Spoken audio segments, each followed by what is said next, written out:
রঙের ডায়েরি। গ্রামের নাম শিমুলতলা। নদীর পার ঘেঁষে লম্বা কাশবন, আর কাশের ফাঁক দিয়ে দূরে দেখা যায় লাল মাটির পথ।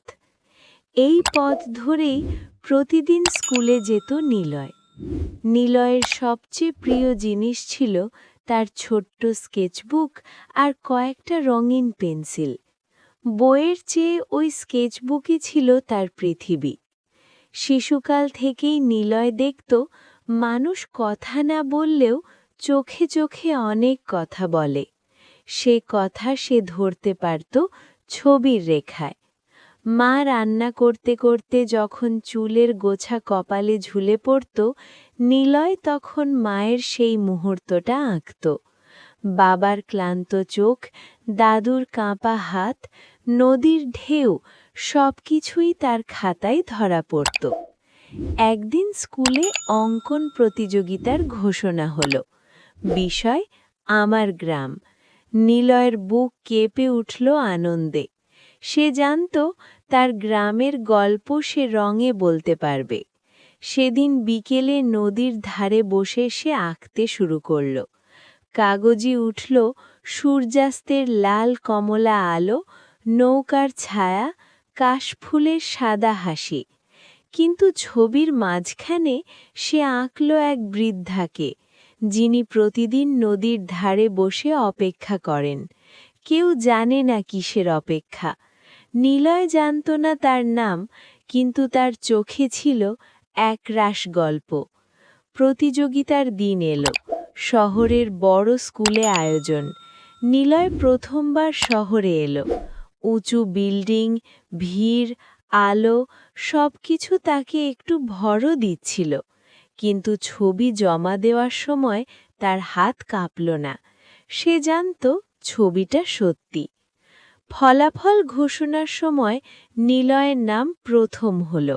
শিক্ষকরা বললেন, এই ছবিতে শুধু গ্রাম নয়, মানুষের অনুভূতিও ধরা পড়েছে। নিলয় পুরস্কার নিল, কিন্তু তার চোখ খুঁজছিল সেই বৃদ্ধাকে। পুরস্কার বিতরণ শেষে সে বাড়ি ফিরল।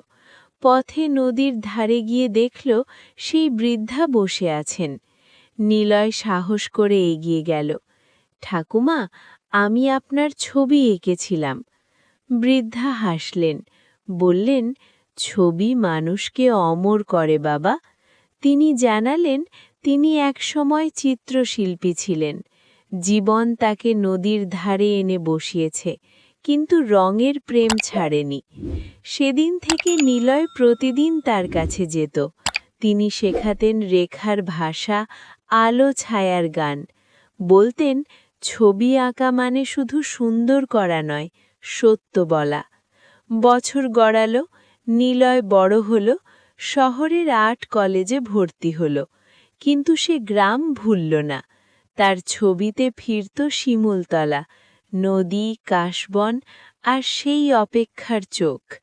এক প্রদর্শনীতে তার ছবি দেখে এক বিদেশি সংগ্রাহক বললেন, তোমার ছবিতে সময় থেমে থাকে। নিলয় মনে মনে বলল, সময় থামে না, সে শুধু রঙে ধরা পড়ে। শেষ ছবিটা সে উৎসর্গ করল সেই বৃদ্ধাকে। ছবির নিচে লিখল, রঙের ডায়েরি, যেখানে মানুষ কথা বলে রেখায়।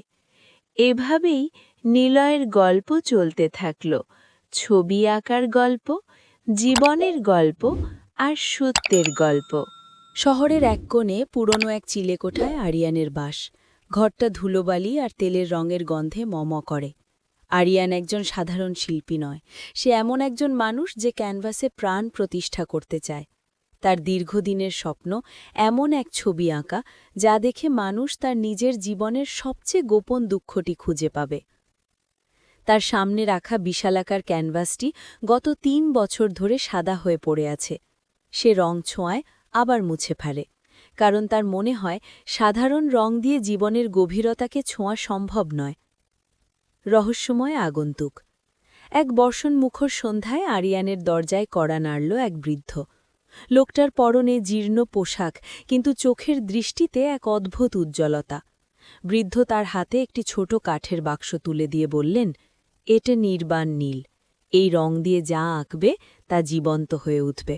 তবে সাবধান, শিল্পীর হৃদয়ে যদি সততা না থাকে তবে এই রং শিল্পীকে গিলে খাবে। আরিয়ান কোনো কথা বলার আগেই বৃদ্ধ অন্ধকারে মিলিয়ে গেলেন। বাক্সের ভেতরে ছিল নীল রঙের এক ছোট শিশি। সেই নীল কোনো সাধারণ নীল নয়, যেন আকাশের বিশালতা আর সমুদ্রের গভীরতা এক বিন্দুতে এসে মিশেছে। সৃষ্টির উন্মাদনা। আরিয়ান আঁকা শুরু করল। সেই নীল রংটি ক্যানভাসে ছোঁয়ামাত্রই ঘরটা যেন এক অপার্থিব আলোয় ভরে উঠল। সে আঁকতে শুরু করল তার শৈশবের সেই হারানো নদী, যা এখন মরুভূমি হয়ে গেছে। সে আঁকল তার মায়ের চোখের সেই জল, যা কোনোদিন কেউ মুছে দেয়নি। দিন রাত এক করে সে কাজ করতে লাগল। তার খাওয়া নেই, ঘুম নেই। শরীরের প্রতিটি রক্তবিন্দু যেন তুলির ডগায় এসে জমা হচ্ছে। ধীরে ধীরে ক্যানভাসে এক নারীর অবয়ব ফুটে উঠল। সেই নারী কে? আরিয়ানও নিজে জানে না, কিন্তু তার মনে হল এই নারীই পৃথিবীর সমস্ত বেদনার প্রতীক। শিল্পের জীবন আর শিল্পীর ক্ষয়। গল্পের মধ্যভাগ। গল্পের এই অংশে আরিয়ানের মানসিক পরিবর্তনের বর্ণনা থাকে। সে লক্ষ্য করল যতবার সে রং ব্যবহার করছে ততবার তার নিজের গায়ের রং থ্যাকাশে হয়ে যাচ্ছে, যেন ছবিটা তার শরীর থেকে প্রাণ শুষে নিচ্ছে। বন্ধুর সতর্কবার্তা। তার একমাত্র বন্ধু নিলয় একদিন ঘরে ঢুকে আতকে উঠল। সে দেখল আরিয়ান কঙ্কালসার হয়ে গেছে, কিন্তু ছবিটা এতটাই উজ্জ্বল যে মনে হচ্ছে সেটি শ্বাস নিচ্ছে। শহরের বিস্ময়। খবর ছড়িয়ে পড়ল। বড় বড় গ্যালারির মালিকরা আসতে চাইল, কিন্তু আরিয়ান কাউকে ঢুকতে দিল না। সে এক ঘোরের মধ্যে আছে। সে এখন আর শিল্পী নয়, সে নিজেই শিল্পের অংশ হয়ে গেছে। চূড়ান্ত পরিণতি। ক্যানভাসে বিলীন হওয়া। গল্পের শেষ পর্যায়ে আরিয়ান বুঝতে পারল ছবিটির শেষ বিন্দুটি বাকি আছে, আর সেটি হল সেই নারীর চোখের মণি। কিন্তু তার শিশির সেই রহস্যময় নীল রং শেষ হয়ে গেছে। সেদিন ছিল অমাবস্যার রাত। আরিয়ান বুঝতে পারল রং শেষ হয়নি, রং এখন তার নিজের ধমনীতে। সে তার তুলিটি নিজের হৃৎপিণ্ডের কাছে বসাল। শেষ রক্তবিন্দু দিয়ে সে যখন ক্যানভাসে নারীর চোখের মণিটি আঁকল, তখন এক অলৌকিক ঘটনা ঘটল। পুরো ঘরটি নীল আলোয় বিস্ফোরিত হল। পরের দিন সকালে যখন নিলয় দরজা ভেঙে ভেতরে ঢুকল, সে দেখল ঘর খালি। আরিয়ান কোথাও নেই, কিন্তু দেয়ালে টাঙানো সেই ছবিতে যে নারীটি ছিল তার পাশে এখন দাঁড়িয়ে আছে এক যুবক, যার অবয়ব অবিকল আরিয়ানের মতো। ছবিটি এখন আর স্থির নয়। হালকা বাতাসে ছবির নদীর জল নড়ছে, আর আরিয়ান আর সেই নারী ক্যানভাসের ভেতরেই এক অজানার পথে হেঁটে যাচ্ছে। মহাকালের স্বাক্ষর। শহর জুড়ে শোরগোল পড়ে গেল। শিল্পবোদ্ধারা বললেন এটিই পৃথিবীর শ্রেষ্ঠ ছবি, কিন্তু কেউ জানল না এই ছবির মূল্য কতটুকু। আরিয়ান তার জীবন দিয়ে প্রমাণ করে গেল যে প্রকৃত শিল্পী স্রষ্টাকে অমর করে ঠিকই, তবে তার আগে তাকে নিঃশেষ করে দেয়।